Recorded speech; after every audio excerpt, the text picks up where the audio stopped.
A continuación, para seguir con el programa del CEO Meeting, presento rápidamente a Román Joseph, director ejecutivo del Laboratorio de Gobierno, quien abordará la implementación de la transformación digital de alto impacto en el Estado de Chile. Bienvenido, Román, ¿cómo estás? Hola, aquí con un par de problemas técnicos, pero ya espero que solucionados. Muchas gracias al Club de Innovación. Veo por ahí a Eduardo, gracias a Sebastián y a todo el equipo del Club de Innovación por esta invitación, para poder contar un poquito de cómo estos temas de innovación, transformación digital y al final del día de gestionar los cambios de manera ágil y radical, sí pueden ser tocados y llevados a la práctica en el contexto del Estado, en el contexto de las instituciones públicas. Perfecto, Román. Solo para confirmarte y para que estés tranquilo, te escucho y te veo perfecto, así que el escenario es tuyo. Excelente. Muchísimas gracias. Bueno, reiterar el agradecimiento por la invitación y contarles, para los que no conocen, que el Laboratorio de Gobierno es la agencia dentro del Estado de Chile que ya llevamos casi 7 años impulsando la innovación dentro del sector público.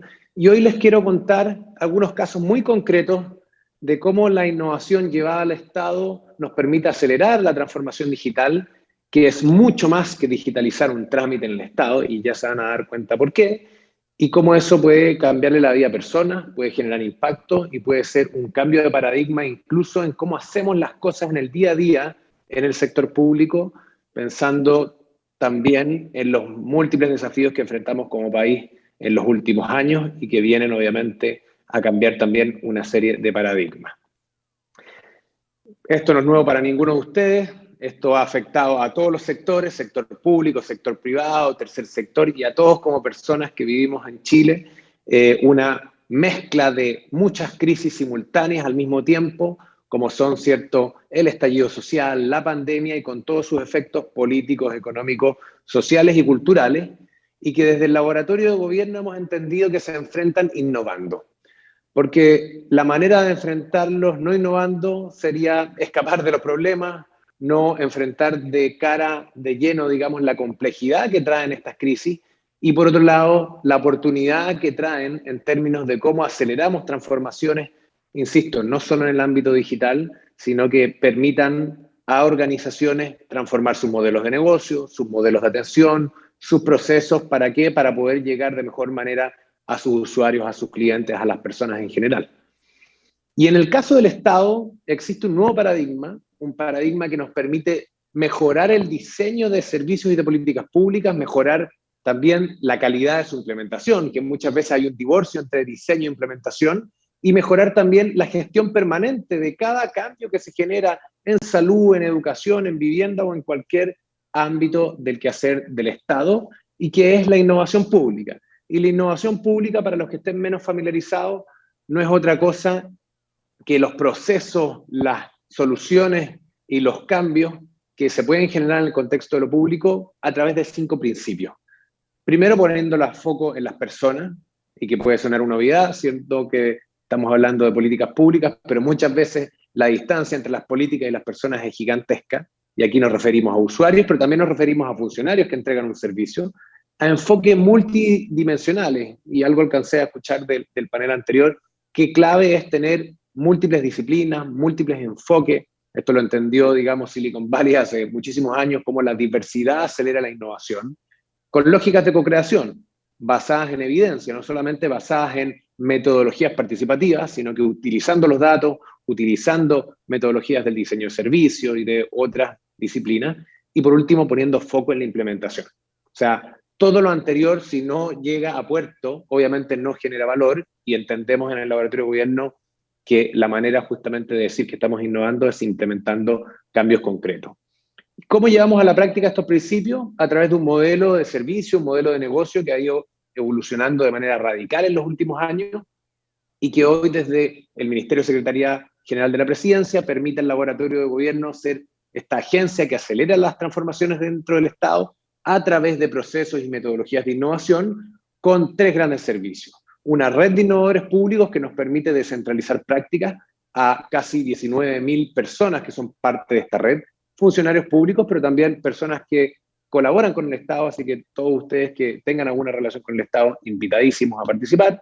un índice de innovación pública que recientemente nos está permitiendo medir capacidades para innovar en términos de infraestructura digital, procesos, gobernanza o capacidades de los equipos, y eso orientado a ir haciendo crecer este músculo de innovación pública. Y por último, nuestro servicio core, que es de innovación ágil a través de proyectos de consultoría, donde de principio a fin acompañamos instituciones públicas en la exploración y obviamente la resolución de desafíos públicos prioritarios, y ahí vamos a concentrarnos el día de hoy.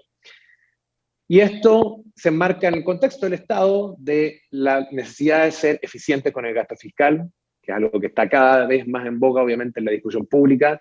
Los recursos son limitados, tenemos que saber usarlos bien, generando confianza. Estamos en un problema, y algo vi que lo mencionaba Eduardo al inicio, estamos en un problema grave de confianza en el país, y la innovación pública es una de las respuestas para aumentar esa confianza y legitimidad en las instituciones, y con coordinación. O sea, en el Estado, habiendo 850 instituciones públicas, la coordinación es un elemento medular para que las innovaciones ocurran, para afrontar las bajas competencias, las rigideces, faltas de incentivos, resistencias internas, que tampoco son tan distintas, y esto lo hemos conversado mucho en el marco del Círculo de Innovación de ICARE, no son tan distintas a las grandes corporaciones privadas, ¿cierto? Que tienen grandes estructuras y que tienen desafíos a veces muy similares al Estado, donde a través de Ágil validamos soluciones, validamos prácticas e implementamos cambios que generan dos grandes efectos: mejoran la productividad de las instituciones, también un desafío mayor a nivel país, y mejoran la calidad de los servicios públicos, donde la transformación digital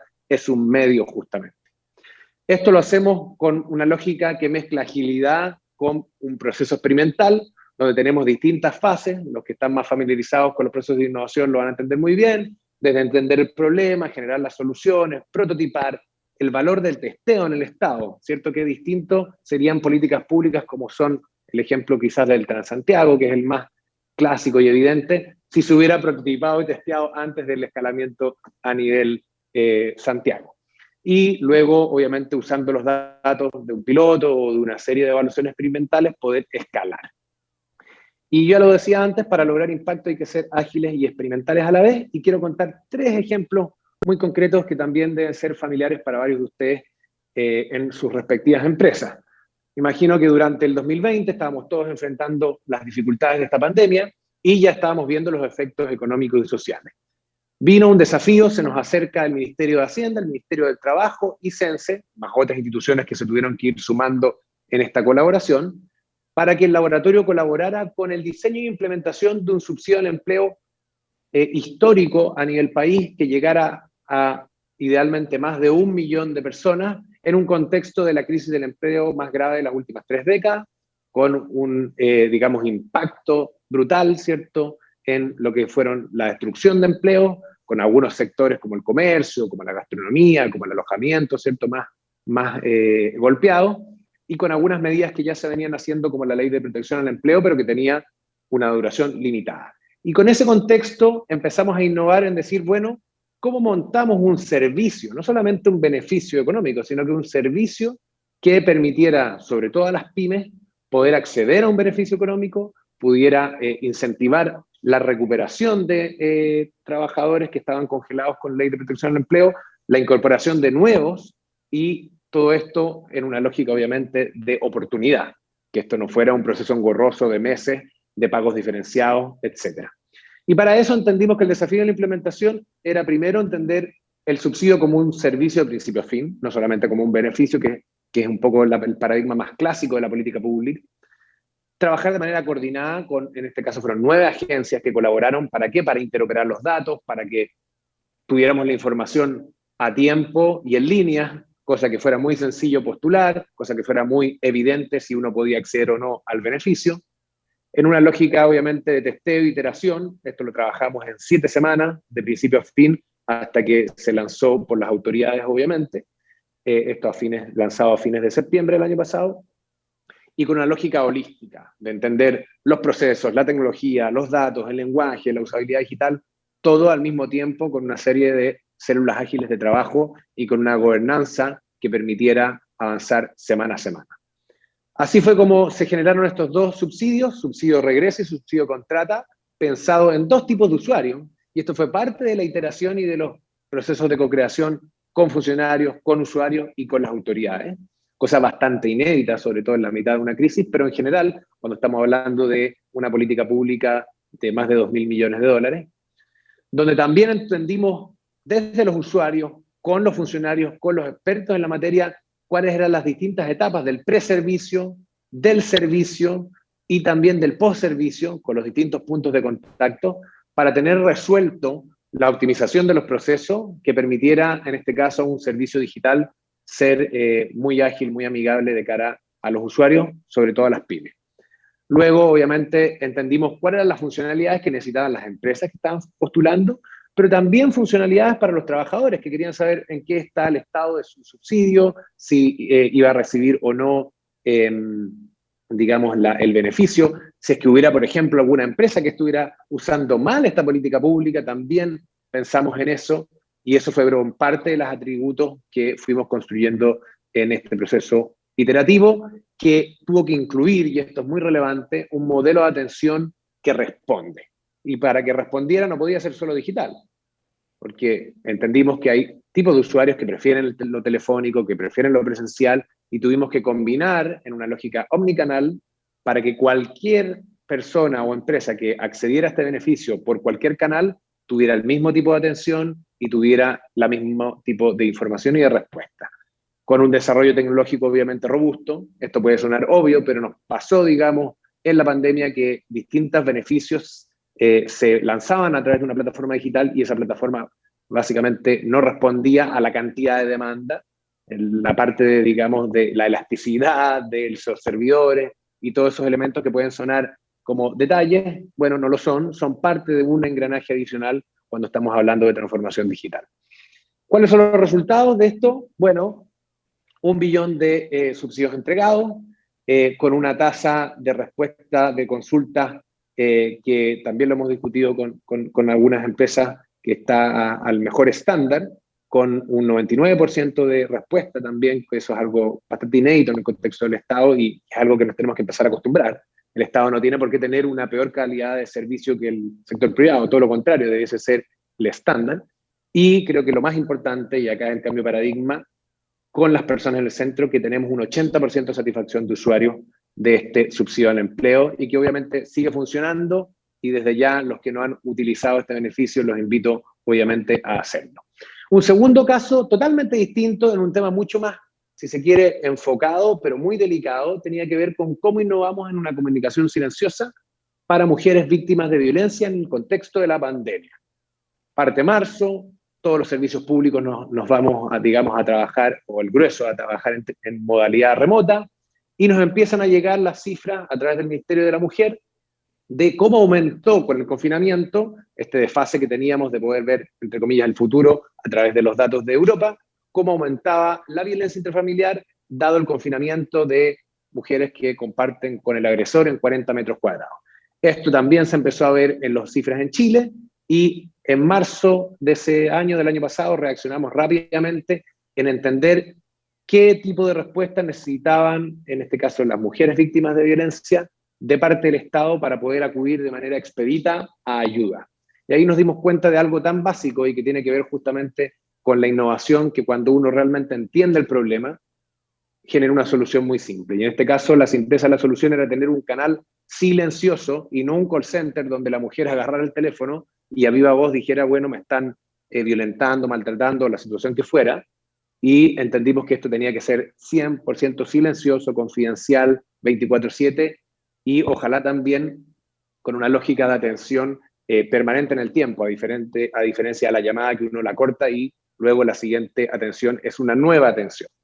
Y ahí trabajamos en una lógica de alianza público-privada, Ministerio de la Mujer, Cernamej, Laboratorio Gobierno y Facebook Internacional, cada uno con su expertise, cada uno aportando en, digamos, el desarrollo de esta innovación, y que en exactamente un mes levantamos este nuevo servicio de atención silencioso con esta lógica de poder llegar de mejor manera a las mujeres víctimas y también a los, digamos, testigos de mujeres víctimas de violencia, y que se transformó en una iniciativa pionera a nivel internacional que después fueron copiando otros países. En términos muy generales, tiene una lógica híbrida de atención, donde tenemos por un lado, ¿cierto?, la utilización de inteligencia artificial para ir priorizando las atenciones, pero también atención especializada, con una alianza con, digamos, el Colegio de Psicólogos y con atención, digamos, obviamente en contención emocional, además de tener, y acá el valor de los datos, precargadas las mujeres que ya son parte de programas del Ministerio de la Mujer, que van directamente a una atención priorizada. Todo esto funciona, obviamente, en base a procesos muy bien diseñados, en base a un modelo de atención que se hace cargo de esos procesos, en base también a capacitar y entrenar a los funcionarios, en este caso funcionarias, con manuales de operación, con una serie de inducciones para que ellos desde sus casas pudieran atender a través de la API de WhatsApp Business a las mujeres a través de este nuevo servicio digital y que ha atendido y beneficiado a más de 32.000 personas en este año y fracción y que se ha instalado como política pública. Y para ir cerrando, en este caso una transformación incluso más holística de una institución tan relevante como FONASA, donde lo que hicimos fue entender cuáles eran los problemas de interacción entre los usuarios de FONASA, distintos tipos de usuarios, afiliados, hospitales, doctores independientes, etcétera, empresas, y entendimos que había un problema primero de experiencia desintegrada y continuidad de la atención, segundo, calidad de la información y sobre todo resolutividad, ¿cierto? Que te resuelvan el problema, que es uno de los elementos más repetitivos en general en los problemas públicos que abordamos como laboratorio de gobierno. Esto se trabajó con más de 1.000 funcionarios de los 1.300 de FONASA en una lógica muy participativa, muy horizontal, con distintas técnicas, obviamente, ciclos ágiles, procesos de innovación semiabierta, y esto obviamente con el liderazgo del director nacional involucrado. O sea, si acá el CEO no está empujando los procesos de innovación, estos procesos no solamente no ocurren, sino que no son sustentables. Y acá lo que se hizo fue diseñar un nuevo modelo de atención con lógica resolutiva, utilizando la tecnología que ya tenía disponible FONASA sin gastar un peso de software adicional, digamos, con todas las herramientas, digamos, que ellos ya tenían y que no utilizaban, y con una serie de soluciones que emergieron de los funcionarios, validadas con los usuarios, que son las siguientes. FONASA Resuelve es básicamente un sistema tipo Uber, donde tú te atiendes por cualquiera de los canales, sea web, presencial, telefónico, y si es que tienes un caso complejo, te derivan directo a el, digamos, funcionario de la casa matriz de FONASA, que tiene la solución más especializada. Después tuvimos que cambiar el diseño organizacional. Cuando hablamos de transformación digital, también estamos hablando de que, bueno, cómo cambian las competencias, cómo cambian los roles, cómo cambian, ¿cierto?, las cajas del organigrama, en este caso una institución como FONASA, y que en el Estado es muy relevante también cómo tú diseñas esas funciones y cómo también las validas formalmente, en este caso a través de un decreto de FONASA. Por otro lado, innovaciones de interoperabilidad, que es la cúspide, la punta de la transformación digital, donde lo que se hizo fue básicamente hacer interoperar a Registro Civil con FONASA para hacer posible una idea de una funcionaria de Concepción que fue decir, eliminemos el trámite de afiliación de recién nacidos y que esto sea hoy nací y soy FONASA, y que cualquier persona, hijo o hija de un afiliado FONASA, cuando tiene un hijo, ese hijo automáticamente pasa a ser FONASA y automáticamente pasa a percibir los beneficios del Seguro Público de Salud, beneficiando a más de 300.000 personas en este año y medio. Y por último, los primeros meses de funcionamiento de Elige Tú, que es una plataforma que te permite, a través de la plataforma digital de FONASA, elegir a tus prestadores que están más cercanos, nuevamente utilizando datos del Estado, poniéndolos a disposición y generando también una transparencia de cuáles son los precios de los prestadores públicos y privados para que las personas tomen decisiones con esa información. Esto ha reducido de manera importante reclamos y esto ha reducido sobre todo tiempo de espera de las personas de más de 30 días de espera en caso complejo a un estándar de menos de un día y en promedio 30 minutos. ¿Qué les quiero decir? En resumen, que para poder abordar innovaciones y transformaciones digitales hay que acercarnos a los problemas desde múltiples aristas. Y ahí lo que hemos podido consolidar, y esto no es un modelo teórico, sino que es una síntesis conceptual de lo que ha sido el trabajo de estos casi 7 años como laboratorio de gobierno, es que debemos preocuparnos de innovar en la estrategia, en la capa del servicio, en la capa de operación y también en la capa de organización. Si no tocamos todas las teclas para hacer cambios realmente sustentables, o los cambios nunca van a ver la luz y van a quedar siempre en un prototipo, en un bonito piloto, en una buena presentación, o si es que ven la luz, van a ser muy poco sostenibles en el tiempo.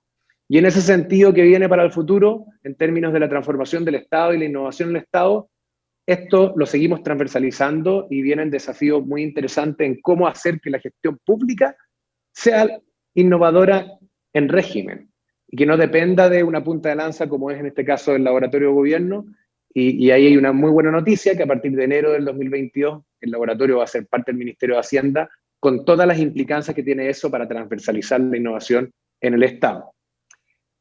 Un segundo elemento tiene que ver con que no digitalicemos por digitalizar, setemos estándares oficiales de experiencia de usuario y transformemos lo que haya que transformar, eliminemos los trámites que no tengan ningún sentido y automaticemos, usando los datos de manera inteligente, los que se puedan automatizar a través de un modelo robusto de interoperabilidad.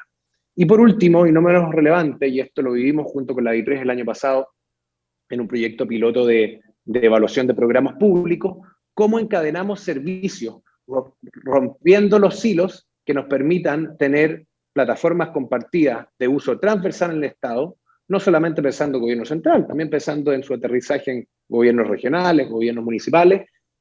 ¿Para qué? Para simplificar la interacción de las personas con el Estado, que ese es el fin último de la transformación. Es cómo le hacemos la vida más fácil a las personas, a las empresas, y que esto obviamente genere bienestar y valor público. Y para ir cerrando, obviamente lo que hemos entendido en estos años de evolución como laboratorio, por lo mismo el laboratorio se ha posicionado en Chile y a nivel internacional como un referente, es que los laboratorios de innovación no tienen que ser cajas de arena solamente para probar cosas, tienen que estar al servicio de los grandes desafíos del país, con foco en implementación y también con foco en dejar capacidades instaladas en las diversas instituciones públicas con las cuales trabajamos. Muchas gracias por la invitación y entiendo que vamos a abrir un espacio para algunas preguntas. Claro que sí. Muchas gracias, Román, a ti por compartirnos tu experiencia dirigiendo el laboratorio de gobierno, enseñándonos cómo desde el Estado sí se puede innovar e implementar una transformación digital de alto impacto en directo beneficio tanto de la ciudadanía, de la comunidad, como también así abriendo espacios de ideación y co-creación de soluciones mediante la participación de sus funcionarios. Román, tengo varias preguntas, pero sabes, le quiero dar prioridad a una en particular que hice en consulta. ¿Cómo puedo conseguir información respecto a este servicio de atención silenciosa? ¿Cómo accedo a estos manuales de operación? Bueno, los manuales de operación son más bien internos, en este caso del Ministerio de la Mujer, me imagino que se refieren a WhatsApp Mujer. El WhatsApp Mujer es un canal público, se meten a la página web digamos, del Ministerio, del CERNAMEC, lo van a ver en redes sociales, se promociona en distintos lugares. Creo que en alguna lámina dejé el número, y si no, lo podemos compartir después a la audiencia. Pero es de uso absolutamente público, y esa es la gracia, por supuesto, 24/7 para todos quienes necesiten ese apoyo. Perfecto. Román, continuamos con las preguntas. Nos consultan cómo obtienen y mediante qué canales disponibilizan los fondos para proyectos de digitalización de servicios del Estado. Bueno, algo que entendimos a partir del 2018, nosotros pasamos de un modelo de cuando nacimos, nosotros nacimos como un comité Corfo, muy centrado en las transferencias, ¿cierto? Nosotros le transferíamos al emprendedor, le transferíamos a la institución pública, le transferíamos a terceros para que innovaran. Y nos dimos cuenta que eso tenía una serie de, por un lado, incentivos medios perversos, en términos de, bueno, ¿en qué se están ocupando realmente esos recursos para que se innove? Y segundo, que teníamos muy poco control del ritmo y de la calidad de esas innovaciones. Por lo mismo, transformamos radicalmente el modelo a una lógica de consultoría ágil que ha permitido tener implementación como los 3 casos y otros que pueden ver en el sitio web del laboratorio, que justamente donde el laboratorio lo que hace es acompañar a las instituciones, trabajar codo a codo entre los consultores multidisciplinarios del laboratorio y los funcionarios y autoridades, junto con, y este es el pegamento del proceso de innovación, junto con los usuarios. ¿Para qué? Para poder entender muy bien un problema. Como decía Roberto, si no entendemos bien los problemas, no tenemos cómo hacer innovaciones que tengan sentido. Y segundo, pasarnos a la etapa de generar las soluciones y que sean, por un lado, de mucho valor para el usuario, por eso la co-creación es clave, pero también que sean factibles desde el punto de vista técnico, administrativo, financiero y legal. Y eso es parte de lo que hacemos en el proceso sin transferir ningún peso, y cuando se gastan recursos, los gasta la institución, sea FONASA, sea el CENSE, sea el Ministerio de la Mujer. Perfecto. Seguimos con las preguntas. Acá el público comenta, en general existe una idea de que el sector público es bastante, entre comillas, conservador y burocrático. Desde tu perspectiva, ¿qué apertura hay en los organismos del gobierno para hacer innovación pública? ¿Dónde están los mayores desafíos? Bien, bueno, desde mi experiencia, estos poquito más de 7 años de recorrido en el laboratorio, efectivamente hay resistencias que son, por un lado, de diseño organizacional. El Estado está diseñado en silo, eso no permite, de hecho, no incentiva la colaboración. Por otro lado, hay ciertos malos incentivos respecto a la carrera funcionaria, al empleo público, ahí tenemos un gran espacio de mejora que hacer. Pero a pesar de todo eso, existen miles de personas de todas las edades, y acá quiero desmitificar que es innovar en el Estado un tema de millennials, todo lo contrario.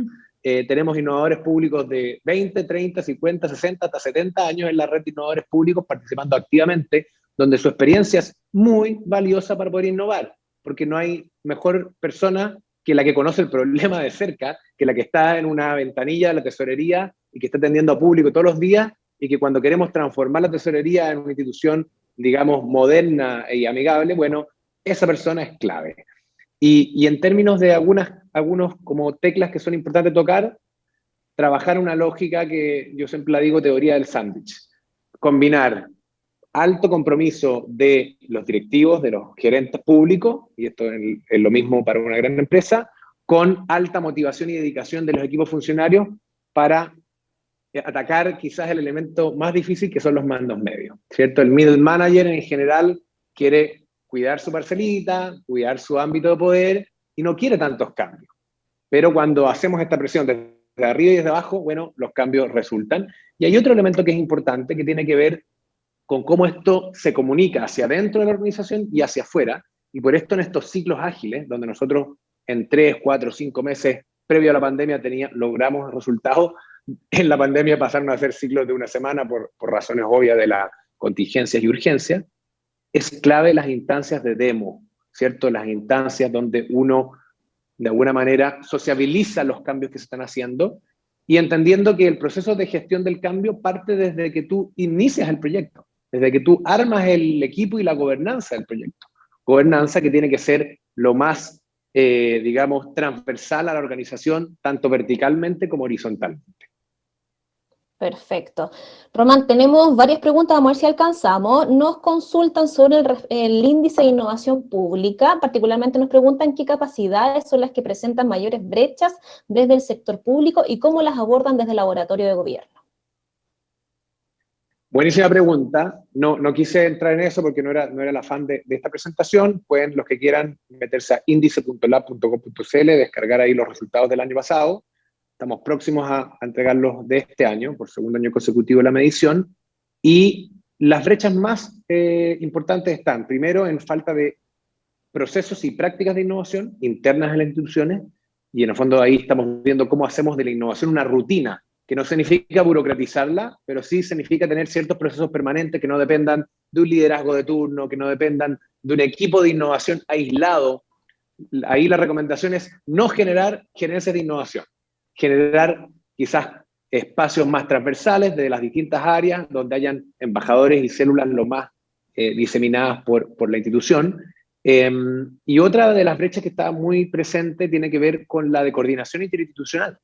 La de coordinación interinstitucional y la de también colaboración con usuarios no llegan ni a un 25% del 100% que nosotros esperamos, obviamente, como capacidades óptimas para innovar. De hecho, las que están más avanzadas tienen que ver con recursos digitales. Y eso es porque ha habido un trabajo de distintos gobiernos en instalar infraestructura, en, de alguna manera, ponerle más énfasis a las plataformas digitales, pero eso es una parte del problema y justamente hemos pecado, creo yo, de digitalismo y no realmente hacer transformación digital, que no es lo mismo. Claro que sí, son cosas completamente distintas. Román, para terminar nuestra ronda de preguntas y respuestas, preguntarte, a ver, constantemente hemos dicho y hemos enfatizado que existe un problema de confianza en Chile. Necesitamos la confianza para poder colaborar y posteriormente co-crear. ¿Cómo desde la innovación pública están apostando para que justamente mejore esta coordinación, esta confianza interinstitucional? Bueno, ahí yo creo que hay dos elementos que son fundamentales. Primero, el método.